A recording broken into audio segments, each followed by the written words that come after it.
Hello guys, welcome to my channel Student Era. Today we are going to start the chemical properties of carbon compounds.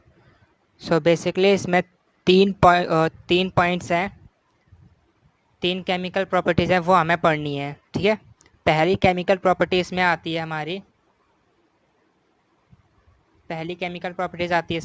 Combustion. तो heading डालो, first लिखते हैं combustion.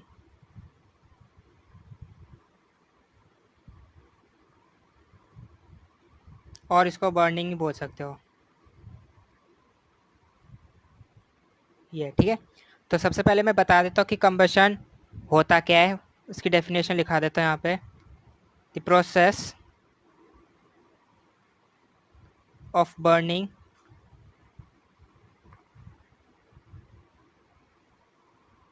of a carbon compound in air to give carbon dioxide, water, heat and light is called combustion। इसे combustion कहते हैं। क्या कहते हैं वो देखो, the process of burning of carbon compound in air to give CO2, water, heat and light is called combustion। यानी कि ये ऐसा प्रोसेस है कि जिसमें हम कार्बन के जितने भी कंपाउंड्स होंगे, अगर हम उसको एयर में बर्न करते हैं या एयर में जलाते हैं तो वो हमें कार्बन डाइऑक्साइड देता है, वाटर देता है, हीट देता है और लाइट देता है। उस प्रोसेस को हम कहते हैं कंबशन। ठीक है, अब जितने भी एल्केन्स हैं अगर मैं उनको बर्न करूँगा एयर में तो वो बहुत ज़्यादा हीट प्रोड्यूस करते हैं, इसलिए वो हमारे एक्सीलेंट फ्यूल्स होते हैं जितने भी एल्केन्स होते हैं। ठीक है, तो जो हमारा नेचुरल जो मतलब जो हमारा एल्केन्स जो नेचुरल गैस है वो मीथेन है। ठीक है ना, नेचुरल जो गैस है हमारी वो कौन सी है, मीथेन CH4, ये एल्केन है एक। ठीक है, अब इसकी जो है इसको हम बर्न करेंगे एयर में तो देखते क्या होता है। सपोज यहाँ पे मैं रिएक्शन लिखता हूँ, CH4 मीथेन प्लस इसको मैं ऑक्सीजन की प्रेजेंस में बर्न करूँगा। ठीक है, इसको मैं ऑक्सीजन की प्रेजेंस में बर्न करूँगा तो ये क्या बना के देगा, जैसे कि डेफिनेशन में लिखा है कि the process of burning of carbon compounds in air to give CO2। तो जब मैं इसको बर्न करूँगा मीथेन गैस को, जो कि नेचुरल गैस है हमारी, ऑक्सीजन की प्रेजेंस में जब मैं इसको जलाऊँगा तो ये क्या देगी, CO2 देगी एक, तो पहला CO2 प्लस वाटर देगी H2O। ठीक है, देन हीट प्लस लाइट, ये सारी चीज़ देगी। अब देखो, अब इसको बैलेंस करना पड़ेगा, ये इस केमिकल रिएक्शन को क्या करना पड़ेगा, बैलेंस करना पड़ेगा। तो यहाँ पर देखो कार्बन एक है, यहाँ पर भी कार्बन एक है। ठीक है, हाइड्रोजन यहाँ 4 है, यहाँ पर हाइड्रोजन कितने, 2 हैं, तो यहाँ पे 2 से मल्टीप्लाई करना पड़ेगा। अब 2 2 जा कितने हो गए, 4, तो यहाँ पे 4 हाइड्रोजन, यहाँ 4 हाइड्रोजन, बैलेंस हो गया। ठीक है, ऑक्सीजन यहाँ पे 2 हैं, यहाँ पे ऑक्सीजन कितने हैं, अब ये 2 ऑक्सीजन ये और 2 ऑक्सीजन ये कितने हो गए, 4, तो मुझे यहाँ से 2 से मल्टीप्लाई करना पड़ेगा, तो ये कितने हो गए, 4 हो गए। ठीक है, अब ये रिएक्शन बैलेंस हो गई। अब देखो सी कार्बन का एक है, यहाँ पर भी एक है, हाइड्रोजन 4, यहाँ पे हाइड्रोजन 4, 2 इंटू 2 4, ऑक्सीजन 4, यहाँ पे ऑक्सीजन ये 2 2 ऑक्सीजन, ठीक है ये वाले, और 2 ये, तो कितने हो गए, 4 हो गए। सो ये थी प्रोसेस, जैसे कि मैंने मीथेन को बर्न करा ऑक्सीजन में तो इसने CO2 दिया, H2O दिया, हीट दिया एंड लाइट दिया। ठीक है, अब जितने जो सैचुरेटेड हाइड्रोकार्बन्स है बेसिकली एल्केन्स को ही कहते हैं, उनको जनरली हम बर्न करेंगे एयर में तो ये ब्लू फ्लेम में जलते हैं। ठीक है, ये कभी भी सूटी फ्लेम नहीं देते हमें, हमेशा ब्लू फ्लेम में ये बर्न्स होते हैं। ठीक है, तो ये हमारी पहली रिएक्शन थी, या फिर बोल सकते हो पहली प्रॉपर्टीज़ थी हमारी। ठीक है, अब जो सेकेंड प्रॉपर्टी है हमारी वो है सब्स्टिट्यूशन रिएक्शन। सेकेंड है सब्स्टिट्यूशन रिएक्शन।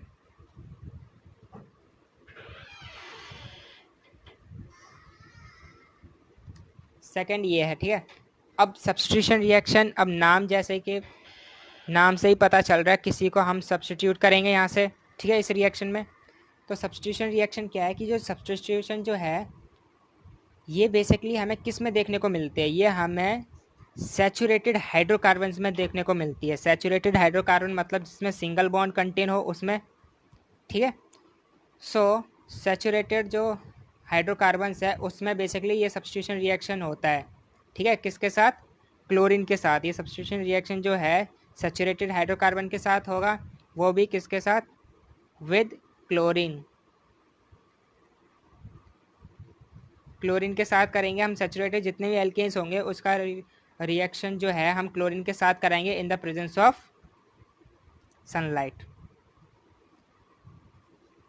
सनलाइट की प्रेजेंस में हम इसका रिएक्शन कराएंगे, ठीक है। तो वो हमारी सब्स्टिट्यूशन रिएक्शन होगी। एक बार मैं इसको बता देता हूँ कि कैसे होगी। तो जितने भी सैचुरेटेड हाइड्रोकार्बन्स होंगे वो सारे सब्स्टिट्यूशन रिएक्शन करेंगे क्लोरीन के साथ in the presence of sunlight. अभी ये तो देख लिया कि जो सब्स्टिट्यूशन रिएक्शन है वो हमने देख लिया कि सैचुरेटेड एल्केन्स में होता है, सैचुरेटेड हाइड्रोकार्बन्स में होता है। अब सब्स्टिट्यूशन रिएक्शन की डेफिनेशन क्या है वो समझते हैं, ठीक है। तो यहाँ पे डेफिनेशन लिखता हूँ मैं। The reaction in which one or more hydrogen atom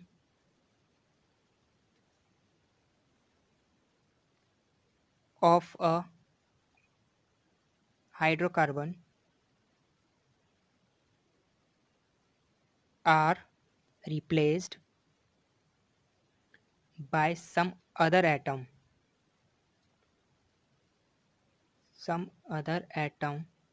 like chlorine, bromine, ठीक है,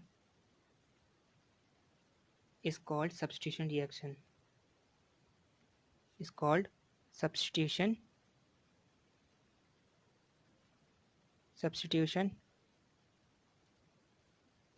reaction, ठीक है।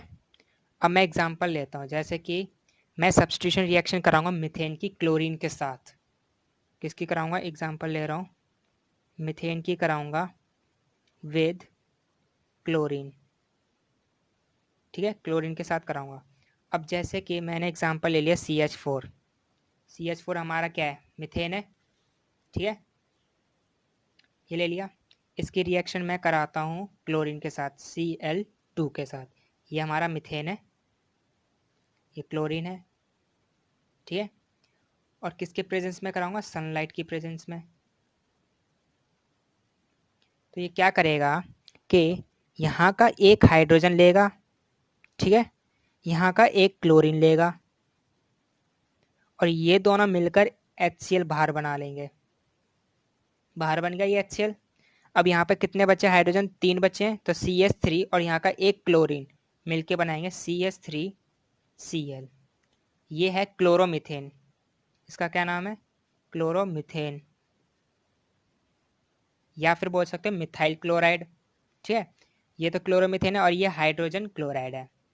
ये चीज़ समझ में आई? अब देखो यहाँ पे सब्स्टिट्यूशन रिएक्शन हुई या नहीं हुई, ये बताओ। क्लोरीन ने इस हाइड्रोजन को सब्स्टिट्यूट कर, इस हाइड्रोजन को रिप्लेस करके खुद लग गया यहाँ पर, तो इसी को ही कहते हैं सब्स्टिट्यूशन रिएक्शन, ठीक है। अभी फर्दर ये आगे और बनती जाएगी, जैसे कि ये CH3 को मैं आगे और बनाता हूँ। CH3 इसके सारे हाइड्रोजन रिमूव कर देगा ये क्लोरीन। CH3Cl लिया था, प्लस अगेन वापस Cl2 ही लेना है हमें, और फिर इसको सनलाइट की प्रेजेंस में करता हूँ, यानी कि मैं हीट ले लेता हूँ, ये हीट का साइन होता है, ठीक है। अब ये वापस क्या करेगा? इसका एक हाइड्रोजन जो है रिमूव कर देगा क्लोरीन, ठीक है। तो क्या बनेगा? HCl बाहर निकाल दो, एक हाइड्रोजन उसने रिमूव कर दिया और एक क्लोरीन रिमूव हुआ है, प्लस यहाँ पे अब 2 हाइड्रोजन बचे हैं, तो CH2 बचा, ठीक है ना। और यहाँ का एक क्लोरीन जाएगा, यहाँ का एक क्लोरीन और ये क्लोरीन कितने हो गए? 2 हो गए, तो ये Cl2 बन गया। इसका क्या नाम है पता है? ये है मिथाइलिन डाइक्लोराइड। इसका नाम है मिथाइलिन डाइक्लोराइड। 2 क्लोरीन के लगे हैं Cl2, तो डाइक्लोराइड, ठीक है। क्लोराइड आएगा ये, तो इसका क्या नाम आ गया, मिथाइलिन डाइक्लोराइड। अगेन इसको वापस लो, CH2 Cl2 प्लस ये सेम लेना है, Cl2 से ही कराना है हमें रिएक्शन। अगेन हीट करा मैंने, सनलाइट की प्रेजेंस में करा हीट, ठीक है। यहाँ का एक हाइड्रोजन अगेन रिमूव सब्सटीट्यूट कर देगा ये वाला क्लोरीन, तो यहाँ से एक क्लोरीन और यहाँ का एक हाइड्रोजन निकल के बाहर हो जाएगा, और यहाँ का जो एक Cl बच गया वो इसमें ऐड हो जाएगा, तो क्या बचेगा CHCl3 प्लस, अब इसका क्या नाम है, ट्राइक्लोरोमीथेन। तीन आ रहे क्लोरीन के, तो ट्राई क्लोरोमीथेन, ठीक है। ये अगेन इसको ले, इसके सारे हाइड्रोजन रिमूव कर देगा ये Cl, तो CHCl3 प्लस Cl2 लिया, अगेन हीट करा मैंने, तो ये क्या करेगा, ये एक यहाँ से Cl अगेन इसको हाइड्रोजन को रिमूव करके HCl बाहर निकाल देगा प्लस, और ये एक Cl यहाँ पे ऐड हो जाएगा, एक Cl तो HCl लेके बाहर गया, बचा H, तो एक CCl4 बना देगा, ये बना देगा। इसका नाम होता है क्या, टेट्राक्लोरोमीथेन। टेट्रा क्योंकि 4 आ रहे हैं, टेट्राक्लोरोमीथेन ये इसका नाम है, ठीक है। तो ये है हमारी सब्स्टिट्यूशन रिएक्शन। तीसरी रिएक्शन जो है वो है हमारी एडिशन रिएक्शन। एडिशन रिएक्शन, अब एडिशन रिएक्शन क्या है कि जो अब नाम से ही पता चल रहा है कि कुछ ऐड हो रहा होगा इसमें। So addition reaction like addition of hydrogen, hydrogen का ऐड होना, या क्लोरीन या ब्रोमीन, इस तरह की जो प्रॉपर्टी शो करता है। अब ये जो ऐड होगा ये कौन शो करेगा, अनसैचुरेटेड हाइड्रोकार्बन ही शो करेगा ना, ठीक है। सो बेसिकली इसमें एडिशन रिएक्शन में होता क्या है कि यहाँ पे लिख देता हूँ, addition reaction are given by all alkenes and alkynes alkanes कभी भी एडिशन रिएक्शन नहीं देता, एडिशन रिएक्शन एल्कीन्स और एल्काइंस देता है, यानी कि अनसैचुरेटेड हाइड्रोकार्बन्स ही देते हैं, ठीक है। और सब्स्टिट्यूशन रिएक्शन हमेशा एल्केन्स देगा, एल्कीन या एल्काइन कभी नहीं देता, ठीक है। अब जैसे कि नाम से ही पता चल रहा है एडिशन रिएक्शन, तो इसमें कुछ ऐड हो रहा होगा, लाइक हाइड्रोजन का एडिशन हो रहा होगा, क्लोरीन का एडिशन हो रहा होगा, ब्रोमीन का एडिशन हो रहा होगा, इस तरीके से एडिशन रिएक्शन इसमें होती है, ठीक है। अब जैसे कि मैं रिएक्शन कराता हूँ, addition reaction ethene with hydrogen की, किसकी, addition reaction of ethene with hydrogen, ठीक है, हाइड्रोजन से कराऊंगा। अब कैसे करते हैं वो देखो, इथीन का फॉर्मूला क्या होता है, CH2 डबल बॉन्ड CH2, यही होता है इथीन, और इसमें क्योंकि डबल बॉन्ड आ रहा है तो डबल बॉन्ड हमारा क्या होता है, अनसैचुरेटेड होता है, ठीक है। प्लस अब हाइड्रोजन से कराऊंगा यानी कि H2, अब हाइड्रोजन कभी भी सिंगल फॉर्म में तो रहता नहीं है, हमेशा पेयरिंग में होता है H2 ऐसे करके, ठीक है। और इसकी रिएक्शन मैंने कराई निकल के साथ, निकल एज अ कैटलिस्ट इसमें काम करता है। कैटलिस्ट का मतलब होता है कि अगर हम किसी रिएक्शन को फास्ट करना चाहते हैं तो हम उसमें कैटलिस्ट यूज़ करते हैं, कैटलिस्ट हमेशा रिएक्शन को थोड़ी फास्ट कर देता है, ठीक है। तो निकल एज अ कैटलिस्ट हमने इसमें यूज़ करा और इसको हीट कर दिया, तो ये क्या करता है कि इसको हीट करा फिर हमने बाद में, तो ये क्या करता है कि ये जो डबल बॉन्ड है, ये डबल बॉन्ड यहाँ से ब्रेक हो जाता है, ब्रेक हो जाता है, तो ये दोनों क्या करते हैं, अपना अपना एक इलेक्ट्रॉन ले लेते हैं। एक जैसे कि मैंने इसको ब्रेक करा तो इसका ये एक इलेक्ट्रॉन ये ले लेता है और इसका एक इलेक्ट्रॉन ये ले लेता है, ठीक है। और क्योंकि ये हाइड्रोजन को मैं ऐसे ना दिखाते हुए ऐसे करके दिखा दूँ, ठीक है। अब इसका मतलब क्या है, एक हाइड्रोजन इसके पास होगा, एक हाइड्रोजन इसके पास होगा, तभी तो ये बॉन्ड बना होगा। तो यानी कि एक हाइड्रोजन इसके पास है, एक इलेक्ट्रॉन इसके पास है, ठीक है, हाइड्रोजन कह रहा हूँ, एक इलेक्ट्रॉन इसके पास है, एक इलेक्ट्रॉन इसके पास है। जब ये दोनों कंबाइन होंगे तभी तो ये बॉन्ड बना होगा, ठीक है। और ये क्योंकि हीट करा है तो ये बॉन्ड जो होगा ये ब्रेक डाउन होके अपना अपना इलेक्ट्रॉन ये लोग ले लेते हैं कार्बन, ठीक है। तो एक इलेक्ट्रॉन इसके पास गया, एक इलेक्ट्रॉन इसके पास गया, ठीक है। अब जब इसकी रिएक्शन मैंने कराई, निकल एज अ कैटलिस्ट ऐड करा मैंने इसमें, तो ये इसको बहुत फास्ट कर देता। तो ये जो क्या करता है, ये हाइड्रोजन जो है अपना अपना एक इलेक्ट्रॉन लेके एक इधर अटैच हो जाएगा, एक इधर अटैच हो जाता है। तो ये कुछ इस तरीके से बनता है CH3 सिंगल बॉन्ड CH3 ये। अब देख लो इथीन से इथेन बन गया, ठीक है, इथेन से इथेन बन गया। अब बोर्ड में क्या करता है, बोर्ड में ऐसे नहीं पूछेगा कभी भी, वो पूछेगा कि तुम एल्केन्स बनाओ बाय इथीन, इथीन से कैसे तुम एल्केन्स बना सकते हो, ठीक है। तो यही सेम प्रोसेस करनी पड़ेगी तुम्हें। यहाँ पे देखो डबल बॉन्ड था, हमने इसकी रिएक्शन कराई हाइड्रोजन से और फिर उसमें निकल एज अ कैटलिस्ट ऐड करा और हीट कर दिया। तो इसने क्या कर दिया, इसका डबल बॉन्ड ब्रेक डाउन हो गया और ये जो हाइड्रोजन थे अपने अपना एक इलेक्ट्रॉन जो है अटैच कर लिया इन लोगों ने इसमें साथ, और इन लोगों ने बना लिया CH3 यानी कि इथेन बन गया ये, ठीक है। अब निकल, तो निकल में अब कैटलिस्ट में तुम निकल यूज़ कर सकते हो, पैलेडियम यूज़ कर सकते हो, प्लेटिनम यूज़ कर सकते हो। ये तीन जो हैं एज अ कैटलिस्ट काम करते हैं, ठीक है। यहाँ पे PT भी यूज़ कर सकते थे, PD भी यूज़ कर सकते हैं, ये सारे एज अ कैटलिस्ट वर्क करते हैं। अब एक एडिशनल रिएक्शन में एक और चीज़ मैं बताता हूँ कि एडिशन जो रिएक्शन है हम इसको यूज़ करते हैं हाइड्रोजनेशन में भी, ठीक है, हाइड्रोजनेशन में यूज़ करते हैं। अब हाइड्रोजनेशन किसे कहते हैं वो देख लो।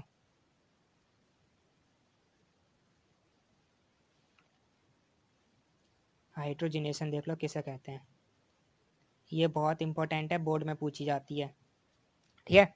सो हाइड्रोजनेशन क्या है, the addition of hydrogen to an unsaturated hydrocarbon to obtain saturated hydrocarbon is called hydrogenation. मतलब इसमें क्या होता है कि जो हमारा अनसैचुरेटेड हाइड्रोकार्बन होगा, हमारा जो अनसैचुरेटेड हाइड्रोकार्बन होगा, हम इसमें क्या करेंगे, हाइड्रोकार्बन हम इसमें हाइड्रोजन का एडिशन कराऊंगा, हम इसमें हाइड्रोजन का क्या करेंगे, एडिशन कराएंगे, सो डैट हमें सैचुरेटेड हाइड्रोकार्बन मिल जाए। जब मैं इसमें ऐड करूंगा हाइड्रोजन का H2 का, तो हमें क्या मिलेगा, यही सेम प्रोसेस मिलेगी, सैचुरेटेड सैचुरेटेड हाइड्रोकार्बन मिल जाएगा, नहीं मिल जाएगा, ठीक है। तो ये हाइड्रोजनेशन में काम आता है, तो उसी प्रोसेस को हम हाइड्रोजनेशन कहते हैं। अब ये हाइड्रोजनेशन जो है इसको हम इंडस्ट्रियल में भी यूज़ करते हैं, तो इंडस्ट्रियल में यूज़ करते हैं। इंडस्ट्रियल में किस लिए यूज़ करते हैं, हम इंडस्ट्रियल में इसको यूज़ करते हैं वेजिटेबल घी बनाते हैं इससे, ठीक है। इसका बहुत बड़ा यूज़ होता है, इंडस्ट्रियल यूज़ होता है इसका, वेजिटेबल घी बनाते हैं इसको, किससे, वेजिटेबल ऑयल से। अब इसकी रिएक्शन देखो बोर्ड में कैसे पूछेगा, ऐसे 2 मार्क्स का पूछ लेगा डायरेक्ट कि हाइड्रोजनेशन ऑफ ऑयल क्या होता है, हाइड्रोजनेशन ऑफ ऑयल, सेम यही प्रोसेस लिख देना, डेफिनेशन जो मैंने बताई है डेफिनेशन लिख देना, ठीक है। पहले तो ये डेफिनेशन लिख देना, क्या, the addition of hydrogen to an unsaturated hydrocarbon to obtain saturated hydrocarbon is called hydrogenation, ठीक है। अब मैं इसके रिएक्शन टाइप लिखता हूँ तो समझ में आएगा। सपोज मैंने अनसैचुरेटेड हाइड्रोकार्बन ले लिया, carbon to carbon double bond, और ये R ले लिया, यहाँ पे भी R, ये R और ये R तो पता ही है क्या है, एल्काइल ग्रुप है, ठीक है, ये ले लिया। अब ये सपोज मैंने ले लिया वेजिटेबल ऑयल, वेजिटेबल ऑयल में हमेशा डबल बॉन्ड ही होते हैं, ठीक है। ये वेजिटेबल ऑयल ले लिया। अब मैंने इसकी रिएक्शन, ये अनसेचुरेटेड है पूरा वेजिटेबल ऑयल, अब इसमें मैंने H2 के साथ रिएक्शन कराई, मतलब हाइड्रोजन की एडिशन कराता हूँ। अगेन मैं इसको थोड़ी फास्ट करूँगा, इसलिए निकल ऐड करूँगा, कैटलिस्ट की तरह वर्क करेगा ये, ठीक है। एंड देन हीट करूँगा इसको, तो ये क्या करेगा, ये इसका डबल बॉन्ड ब्रेक डाउन करेगा, ये जो हाइड्रोजन है वो अपना एक एक इलेक्ट्रॉन लेके इसमें अटैच हो जाते हैं। तो ये कुछ ऐसा बनाते हैं, ये R ग्रुप थे, यहाँ पे R ग्रुप थे, और जो हाइड्रोजन जो अटैच हुए वो इस तरीके से अटैच हो जाते हैं। तो देख लो एल्कीन से एल्केन बन गया, एल्कीन से एल्केन बन गया, यानी कि वेजिटेबल ऑयल, ये हमने वेजिटेबल ऑयल लिया था, इसमें हाइड्रोजन की एडिशन कराई, तो वेजिटेबल ऑयल से हमने बना लिया वेजिटेबल घी, वेजिटेबल घी। इस पूरी प्रोसेस को कहते हैं हाइड्रोजनेशन ऑफ ऑयल, ठीक है। ये सिंपल सी 3 रिएक्शन है, बोर्ड में पूछता है केमिकल रिएक्ट प्रॉपर्टीज़ बताओ कार्बन कंपाउंड की, तो ये 3 रिएक्शन लिख देना उसमें और पूरे मार्क्स मिल जाएंगे, ठीक है। सो ये थी आज की chemical properties of carbon compounds की, तो ये लिख देना उसमें, बाकी आगे हम फिर इसकी डिटेल स्टडी करेंगे इथेनॉइक एसिड की और कार्बोक्सिलिक एसिड की, वो भी इम्पोर्टेंट है, तो मैं आगे नेक्स्ट वीडियो में समझाऊंगा, ठीक है। सो आज के लिए बस इतना ही, थैंक यू।